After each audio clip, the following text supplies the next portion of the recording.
दुनिया बदली, साथ में कहानी का ढंग भी बदला। सुने कहानी 14 में सुदर्शना द्विवेदी ने कहा। जी हाँ, नमस्कार, मैं राजहंस मौर्य, आप देख रहे हैं जेन10 न्यूज। मुंबई के Santa cruise Najma Heptulla hall में कथा अभिनव का आयोजन किया गया, जिसमें कथाकार और वरिष्ठ पत्रकार सुदर्शना देवी ने सुनो कहानी 14 के आयोजन के अवसर पर कहा कि कथा मन से निकलती है, फिर वह कागज पर उतरती है, जैसे सागर मंथन के बाद अमृत निकला था।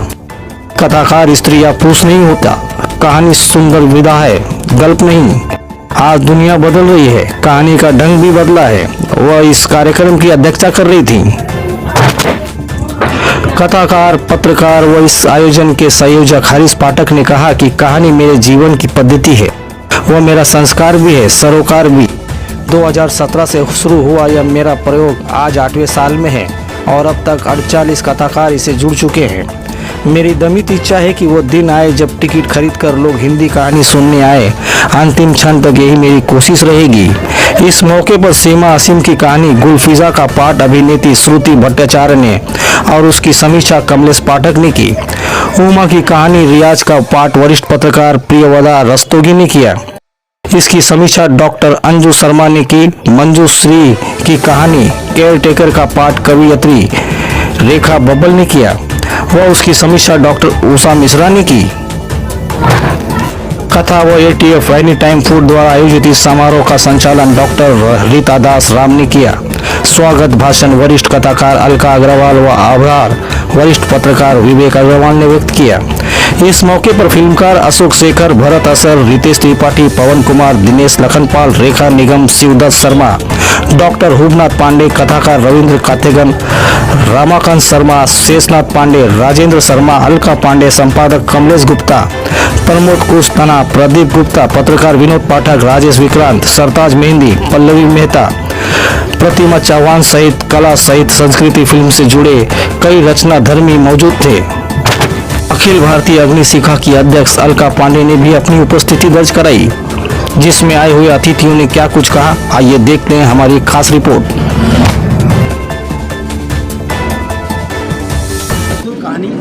औरत की कहानी इसलिए है कि औरत ने लिखी, औरत ने पढ़ी और औरत ने उसकी समीक्षा की। इसके अलावा ये औरतों की कहानी नहीं है, कथाकारों की कहानियाँ हैं, लेकिन क्योंकि स्त्री कथा इसमें हर भूमिका औरत ने निभाई है, इसलिए ये दुनिया औरत की है। दुनिया तो औरत की है ही, आप लोगों को तो हमने रखा हुआ है उसमें, हमारे बिना आप कहीं नहीं। सही है। औरत माँ होती है, बहन होती है, माँ, बहन, बेटी, बीवी, प्रेमिका, दोस्त, सब कुछ होती है और उसके बिना आपकी कोई गति नहीं है। तो दुनिया ही हमारी है। लेकिन यहाँ सिर्फ इसलिए है कि कहानी भी औरत ने लिखी, कहानी की समीक्षा भी औरत ने की, वक्तव्य भी औरत ने दिया और कहानी पढ़ी भी एक औरत ने। ये पूरी तरह एक नया आयोजन करा। इसलिए पहले भी ऐसा कर चुके हैं एक बार हम, ये दूसरी बार ऐसा है। हरीश पाठक जी, आपने बड़ी व्यथा बताई। आपने आप शादीशुदा नहीं है, इसके लिए आप प्रेम पे कहानी लिखते नहीं है। शादीशुदा नहीं है, पत्नी है मेरी वो।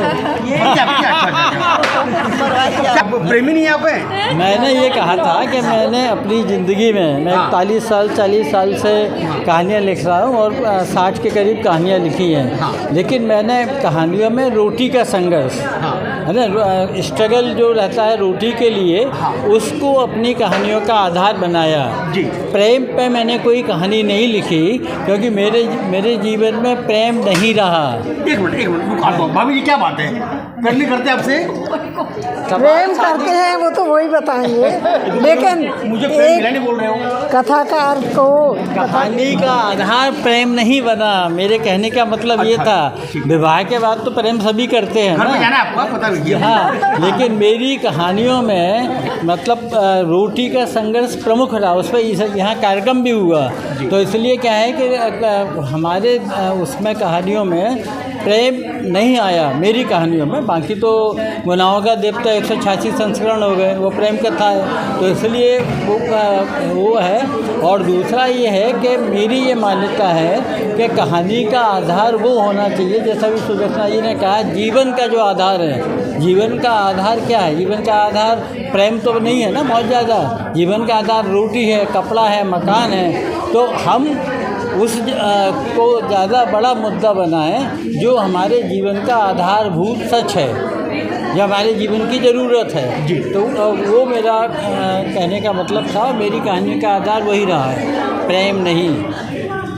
अच्छा ये बताइए, मुझे पूछ रही थी पहले आप जब बाहर गए थे, तो ये पूछिए हरी पार्टी जो प्रेम की कहानी कब लिखेंगे आप? नहीं, प्रेम कहानी मैं काशिफ प्रेम कथा लिखता हूँ, प्रेम कहानी नहीं लिखता। प्रेम कथा लिखी कभी एक भी आपने? नहीं, नहीं लिखूँगा। बताइए, भाभी सामने बैठी है आपके बगल में। बैठी नहीं, खड़ी हैं। क्या लगता है आपको? उनने प्रेम किया कि नहीं, लेकिन मैंने दिल से प्रेम किया है। देखिए, महिला प्रधान को कार्यक्रम लेकर यहाँ पर श्रुति भट्टाचार्य और मैं आऊँगा दास बैठे के बाद। आपने बहुत अच्छा से चल दिया है श्रुति। मैंने देखा कि आपने जो कहानी सुनाई आपने, मुझे ऐसा लगा कि मैं कहीं एक थिएटर बैठ के अभिनेत्री है वो, देख रहा अभिनेत्री, मुझे पता है श्रुति भट्टाचार्य अभिनेत्री भी आप।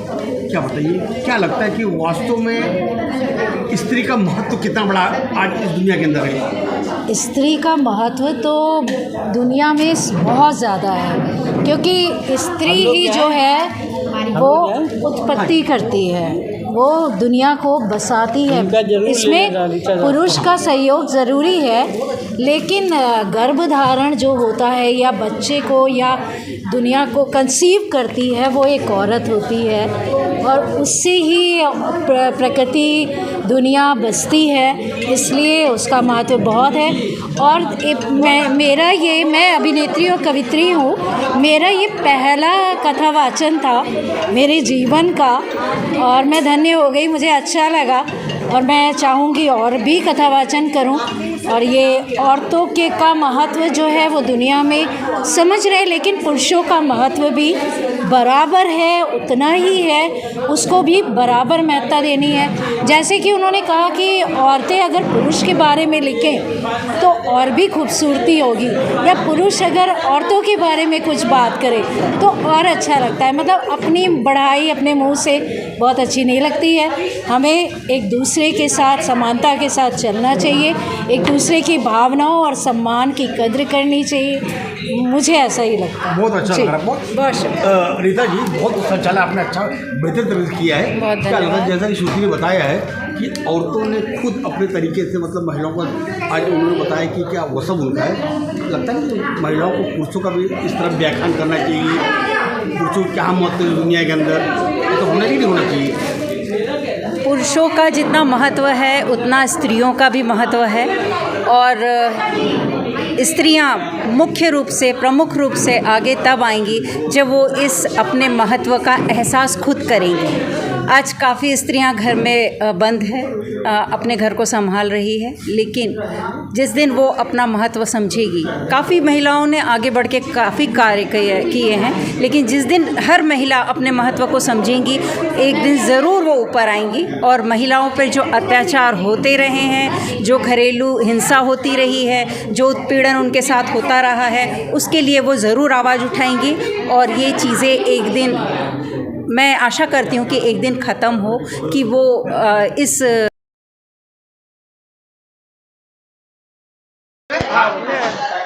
अलका जी, आप अग्निशिखा मंच के अध्यक्ष हैं। मैंने देखा महिलाओं के सम्मान में आज बहुत बड़ी गाथा आपने बोली गई है, आप भी एक महिला हैं, लेकिन मुझे फख्र इस बात का है कि आपने क्राइम कोर्ट में एक इंटरव्यू देते आपने कहा था कि युवकों के साथ भी न्याय होना चाहिए। अब पहली महिला ऐसे मुझे लगता है कि आपने खुलकर पुरुषों के बारे में अपनी राय रखी है। आज का जो सब माहौल आ गया है, तो हम देख रहे हैं आए दिन की जो आजकल की नई लड़कियां हैं वो अपनी सभ्यताओं को और संवेदनाओं को भूलती चली जा रही हैं। शादी का खिलवाड़ बना लिया है, परिवार का खिलवाड़ बना लिया है, और क्षणिक अपने फैशन बोलो या कुछ बोलो, उसके लिए जो परिवार को तोड़ रही है, विघटन कर रही है, और लड़कों में बड़ा जुल्म कर रही हैं। आप देखेंगे कि अभी कितने लड़कों ने आत्महत्याएं की हैं परिवार के संबंध में। तो इसलिए मेरा ये आया कि जिस तरह से जब हमने एक महिलाओं में अत्याचार हो रहे थे, घरों में दहेज प्रथा चालू हो गई थी, तब कानून बना तो महिलाओं की सुरक्षा हुई। पर उस कानून का इन्होंने इतना ज़्यादा दुरुपयोग कर लिया कि अब पुरुषों की आत्महत्याएं होने लगी हैं, लड़कों को पतियों को ही मारने इतनी बड़ी साजिश होने लगी है। तब कहीं मैंने वो लेख लिखा कि अब बेटों के लिए भी सुरक्षा होनी चाहिए और उनके विरोध में कानून बनना चाहिए ताकि उनके भी हम समाज उनको भी सुरक्षित करें। 498 दहेज हाँ, इसको मतलब मालूम कितने आज भी पुरुष पूरा परिवार आज भी जेल की सड़कों के पीछे, आज भी ये जो 49(8) धारा है, इससे आज भी बिना सोचे समझे जो सास को, ससुर को और बेटों को अंदर डाल दिया जाता है, जिससे वो पूरा परिवार प्रताड़ित होता है। उसके विरोध में भी मैंने कहा है कि वो भी सोच समझ के, जब से अनिल मोदी ने आत्महत्या की, जब से थोड़ा सा रोक लगा है कोर्ट में, क्योंकि अब लड़के आत्महत्या करने लगे हैं, क्योंकि उनको लगता है कि हम इतना कमा रहे हैं और करोड़ों की डिमांड करती हैं लड़कियां जाने के लिए। 2 महीने 15 दिन में आप इतने प्रताड़ित हो गए कि आप करोड़ों की डिमांड करके अलग होना जाना चाह रही हैं। आजकल ये बहुत ज़्यादा हो गया है, तो इस पर रोक लगना चाहिए, ऐसा मुझे लगता है, क्योंकि दुखी होंगे। ठीक है। कमलेश्वरी जी, आपने बहुत अच्छा लेख लिखा है जिसकी चारों तरफ प्रशंसा हो रही है कि कम तो क्राइम पॉइंट इस तरह जिसकी आवाज़ कोई बुलंदी करता है वो अखबार बुलंद करता है, इस पर क्या कहना चाहेंगे आप? नहीं, हमारा अखबार तो हम बुलंदी आवाज़ कर सकते हैं, बाकी आवाज़ उठाने वाली हमारी अलका मैडम है और उनकी ऐसे हमने पूछा कि आप अभी जो ये राजा रघुवंशी का हाल में हुआ वो देख के हमें ऐसा लगा कि बहुत सारे ऐसे केस 3-4 एक साथ में सब लड़कों का मर्डर हुआ अफेयर के चक्कर में। इससे अच्छा तो मैं तो नहीं कुछ अपनी भावना व्यक्त कर सकती, लेकिन मेरी मैडम से मैंने पूछा कि अग्रशिका मंच की हमारी राष्ट्रीय अध्यक्ष हल्का जी, तो मैंने उनसे पूछा कि मैडम इस पर कुछ लिखना चाहिए आपने, तो उन्होंने बोला नहीं मैंने लिखा है और तुम छापो सब जगह इसको करो करके। तो मैंने वो कोशिश किया है और मुझे ऐसा लगता है कि सरकार इस चीज़ पे ध्यान देगी और मैंने इसको ट्वीट भी किया है, अब दिल्ली तक ट्वीट किया है और उस पर डाला है लाइन कि मतलब अभी लड़कों की सुरक्षा के लिए भी कोई अगले अधिवेशन तक आने तक कुछ ना कुछ इसके लिए सरकार विचार करे। वही आज की सबसे बड़ी खूबसूरत बात तो ये थी कि मंच पूरा मंचासीन जो थी वो महिला विभूतियाँ थी, महिला कथाकार, महिला समक्षक। जैसे कि कहा है कि दुनिया औरत की, तो यहाँ पे दुनिया जो थी वो सारी औरत की थी। उनका जो लेखन है वो किस तरह से आगे आ रहा है उस पर चर्चा और परिचर्चा हुई थी।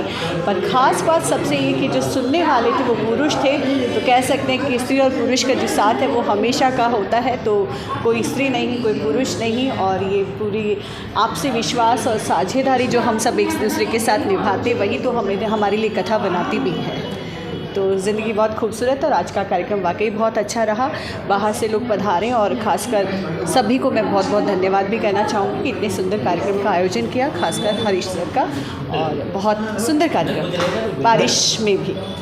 सम्मान में आप खुद महिला हैं, महिलाओं के सम्मान में मतलब महिलाएं अपने इतना अच्छा काम कर रही हैं कि महिलाएं तो क्या पुरुष भी उनका सम्मान करने लग गए। लेकिन ये बात है कि मल्टीटास्किंग होती है महिलाएं, और ये बात है कि मतलब मैं जैसे सुदर्शना जी ने भी कहा कि कलम को हम जेंडर में डिवाइड नहीं कर सकते कि पुरुष है कि महिला है, क्योंकि ज़िंदगी लिखता है कथाकार, कहानी का ज़िंदगी लिखता है, वो पुरुष नहीं लिखता, महिला नहीं लिखती है। जो भी रचनाकार होता है उसके आसपास जो जीवन होता है उसको वो अपने कलम से ढालता है। जैसे मैं खुद रचनाकार हूँ, तो मैं कई बार ये कहती हूँ कि सिलसिलेवार कहानी जो ज़िंदगी होती है वो कहानी बन जाती है मेरी कलम से, और विसंगतियाँ जो होती हैं, बुराइयाँ होती हैं, वो व्यंग्य बन जाती है, और गुस्से में और दुख में मैं कविता लिखती हूँ।